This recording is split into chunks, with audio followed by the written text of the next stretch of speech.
Hey guys, welcome to the final part of this series of the candy simulation.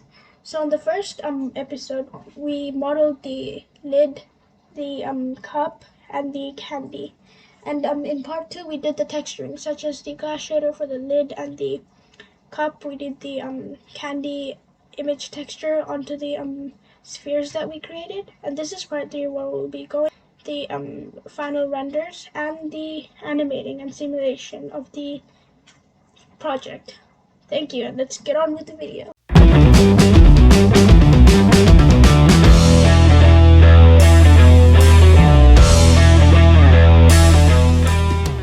Okay, so we want to go to frame 1 now, and we're gonna move it above the candies.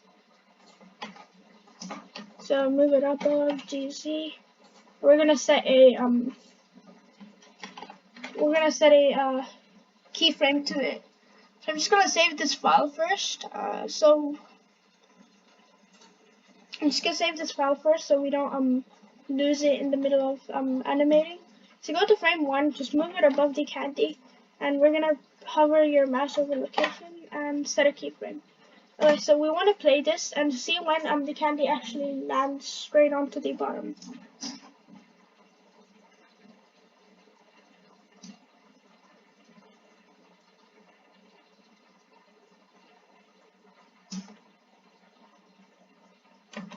Alright, so it seems around frame 21 is where all the candies seem to fall down.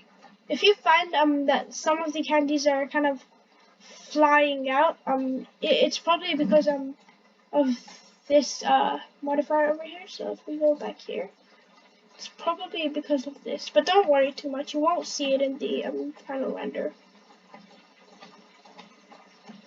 Okay, so it seems to be around frame 21 is where the candy kind of settles down. So just go to frame 35 or something and move the cup or the lid down. So to get really precise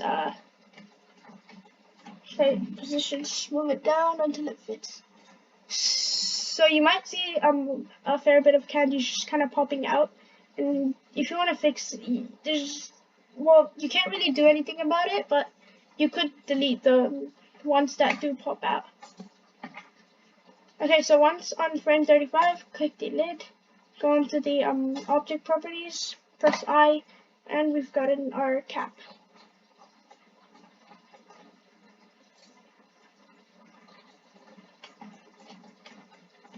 Okay, so now what we want to do is create the plane or the background. So I did try to scale it up and extrude the edges over here to make it look like a background, but what happened then is when I actually added a light, it seemed to reflect off the surface and kind of create like an orange tint over the candies. So I did a simple fix by scaling it the plane up to a ridiculously high amount, something around like 2000, until you couldn't see it anymore. Until you couldn't see the boundaries anymore. So you might want to move it down a little. And we're going to add a light. Shift A, go down here. I'm going to get an area light, move it up. Move it on the x-axis. Rotate it on the y-axis so it's kind of pointing straight at the cup. And it will create a shadow when we go into rendered view. So you might want to change the light's strength to higher, around something like 3000.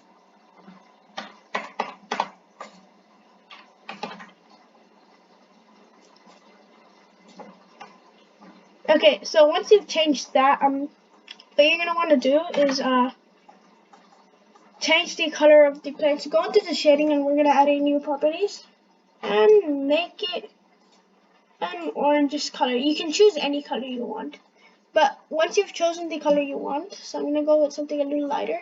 Change the darkness to something really dark, and make the saturation kind of lower. After you've done that, wait, let me just turn this up a little. Just make it tune up the roughness as well, so it doesn't reflect too much, and turn down the specular. all the way to 0. Okay, so we've gotten that. So now we want to check out how the lighting looks. So if we go to render view here, so it's gonna look something like this. So it's gonna look something like this, yeah, which looks pretty good. So now we want to add the camera. Shift A. We're gonna add the camera over here. Did it go? Camera. So once we've had the camera has been added, it's all the way down here, but let's not move it just now. So get into a good position where you can see the pot, and so something around the lines of this looks nice. And then press Ctrl-Alt-0, and the 0 has to be on your number pad to get into the position. And I chose a vertical shape or the resolution of the camera, but you can go with the horizontal if you want. So to change that, first go into the camera properties over here, or the output, and if you want it to be vertical, just make it 1080 by 1920, and kind of zoom out and press G and move the camera on the x-axis so it doesn't, so you can see the cup, and move it back. So G, Y, Y. Actually, sorry, G, Z. But when you do press Z, it will move it right on the Z axis. So you want to press Z twice, so it moves it along the camera Z axis and not the normal Z axis. And we've gotten this. So you could move the camera up a little higher, and just kind of fiddle with it until you get the right camera motion or camera tracking of the balls.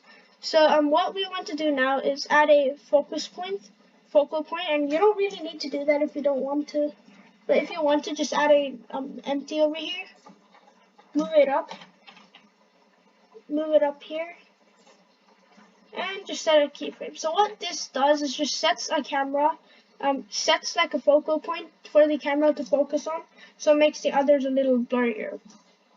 It's kind of like a popping. Okay. So now go into frame 35 over here, and we're gonna move it down where the lid is, and set another keyframe.